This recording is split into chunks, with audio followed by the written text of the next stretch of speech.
Eu, quando me converti, quem eu via na rua, eu queria evangelizar. E eu trabalhava como vendedor ambulante.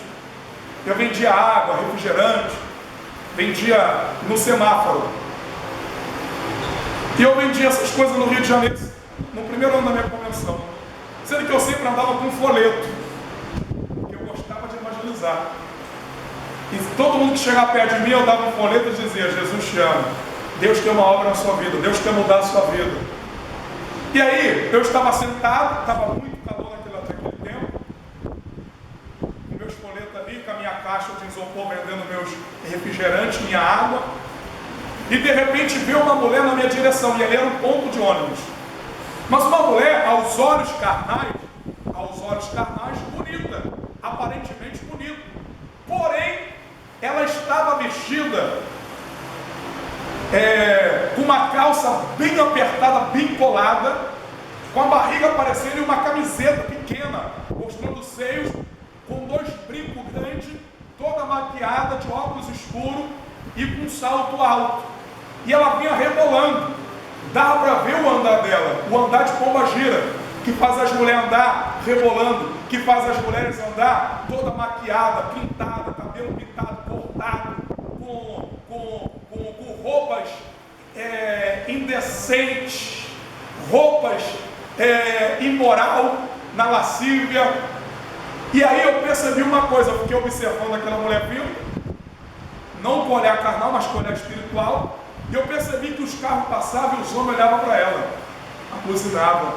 Eu percebi que os homens que estavam no ponto de ônibus, eles começaram a olhar para aquela mulher. Os homens passavam e olhavam. Os homens passavam e olhavam. Os carros passavam e ficavam olhando para ela, porque ela estava carnal, ela estava na lascívia, estava sensual. E aí o que aconteceu? Aquela mulher veio na minha direção. Ela está vindo na direção de quem? Na minha direção. E o que eu fiz? Eu fui evangelizar. Eu falei para ela, acho que eu dei um folheto para ela, falei: Jesus tem uma obra na sua vida. Quando eu falei de Jesus para aquela mulher, ela olhou para mim, deu um sorriso e disse assim: eu sou evangélica. Ela disse que era crente. Eu fui evangelizar, porque eu não vi ela como uma crente.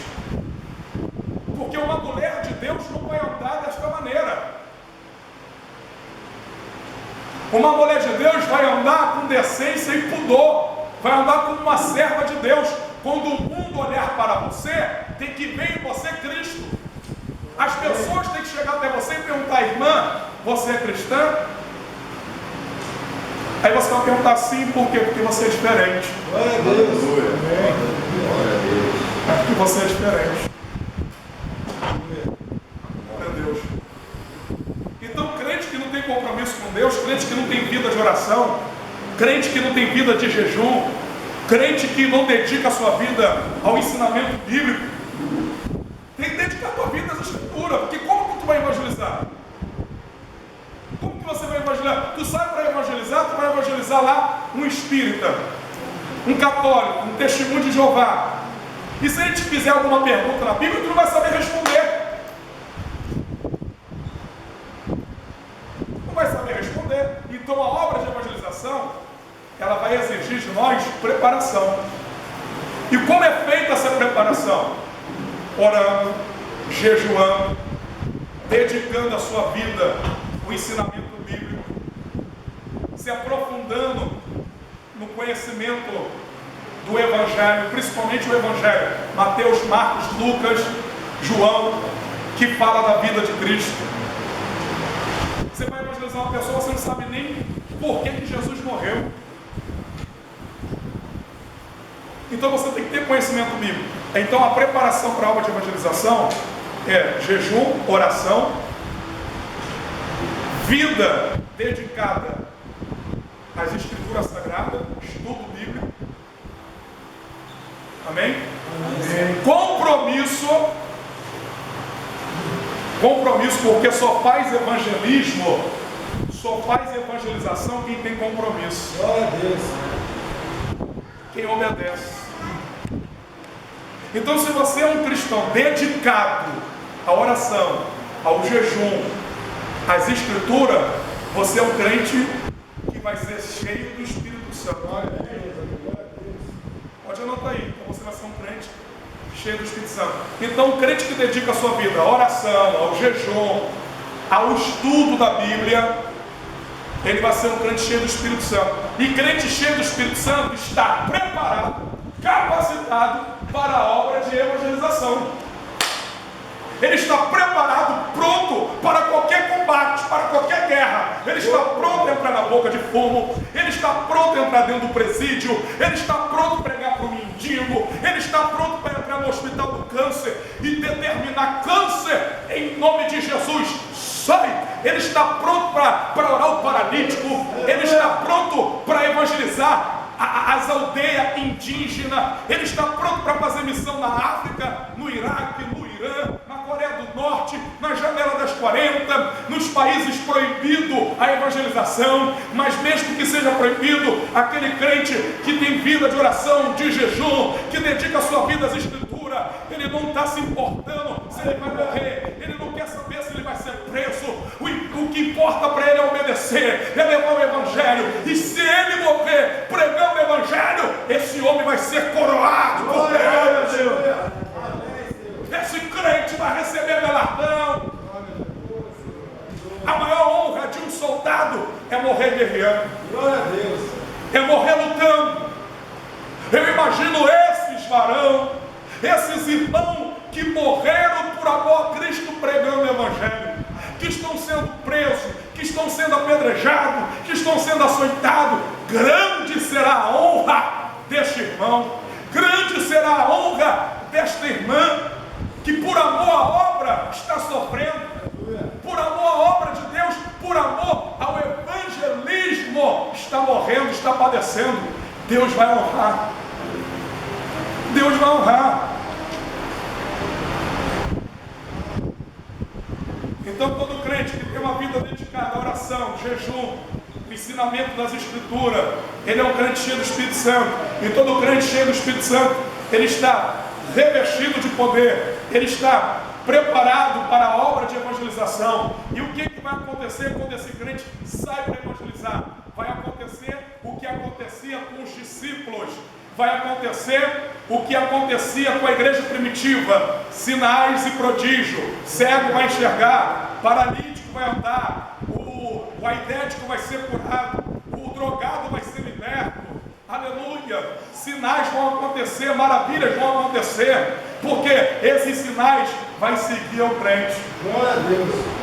Tem gente que me manda as mensagens pela internet. Eu recebo muitas mensagens através dos meus vídeos no YouTube, pessoas, principalmente jovens, falando como que eu posso ser usado na libertação.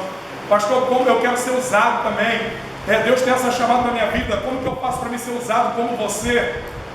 O segredo é a evangelização. Sabe por causa de que eu sou usado? Vê meus vídeos.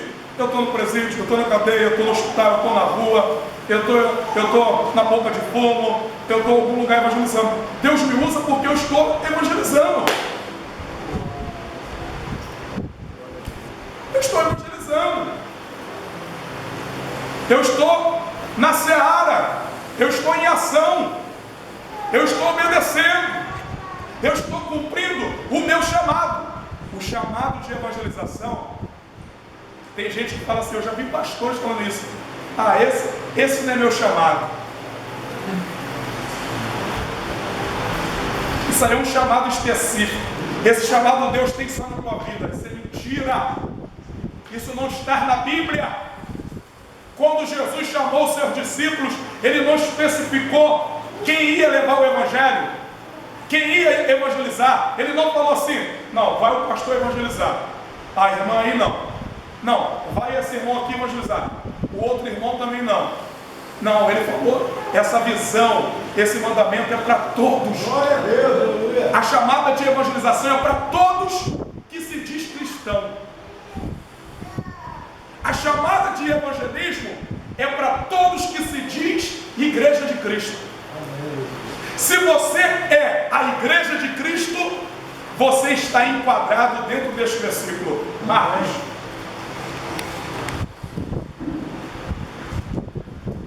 Marcos 16.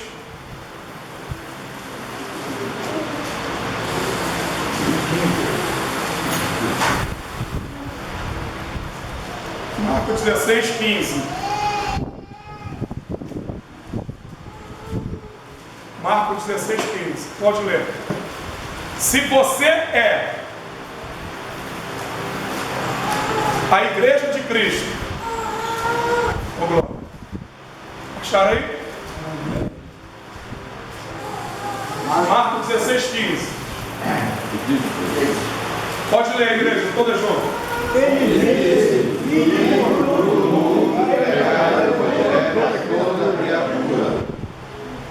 Ide por todo mundo e pregar o Evangelho a toda criatura. Então, se você é a igreja de Cristo, se você é a igreja de Cristo, você que se diz igreja de Cristo, você está convocado a pregar o Evangelho a toda criatura.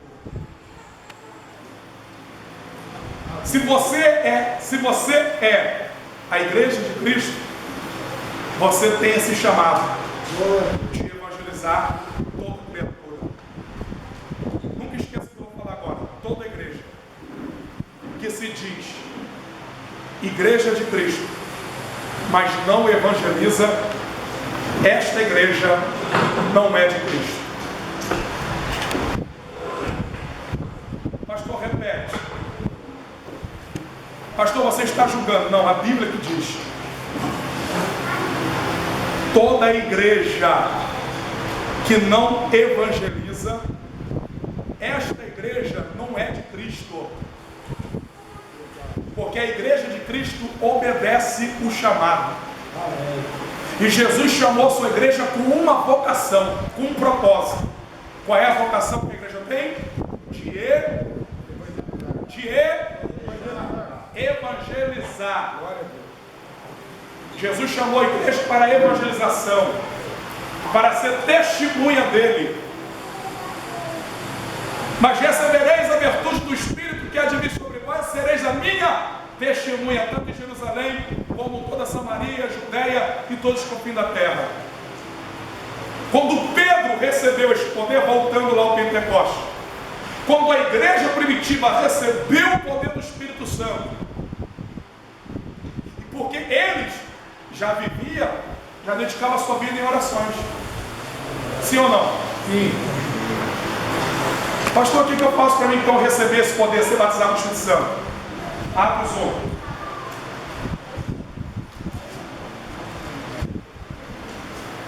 Versículo 14. Perdão, versículo...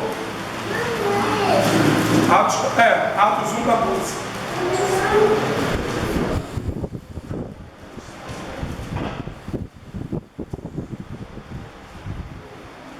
Atos 1, 14.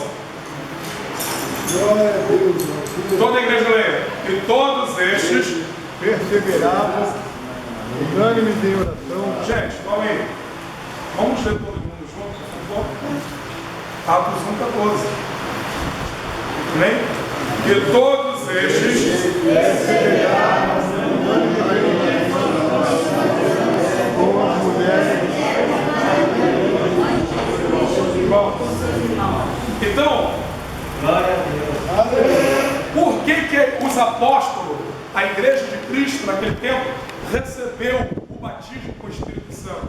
Por que eles receberam este poder para evangelizar? Porque eles perseveravam unanimemente em oração e súplica. Eles já dedicavam a sua vida na oração. Eles eram perseverantes todos os dias. Eu imagino Pedro: Jesus, eu quero este poder para evangelizar, eu quero este poder para curar os enfermos. Eu imagino João dizendo: Jesus, me batiza com o teu Espírito Santo, eu quero este poder para me curar o coxo na porta formosa. Eu imagino os discípulos pedindo: Senhor, eu quero este poder para expulsar os demônios, fazer sinais. E a Bíblia diz então que na festa de Pentecostes, Jesus batiza eles com o Espírito Santo. E eles foram cheios do Espírito Santo. E a primeira coisa que Pedro fez foi evangelizar.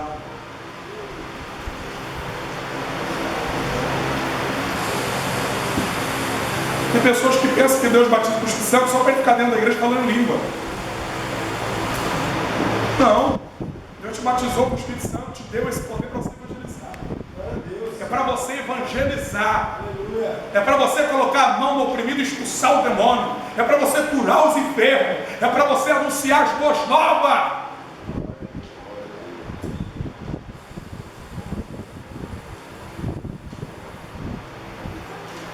Primeira coisa que Pedro fez, a iniciativa de Pedro, cheio do Espírito Santo, cheio do poder de Deus, foi evangelizar. Veja comigo em Atos. E olha o resultado do evangelismo. Atos capítulo 2, a partir do versículo 37.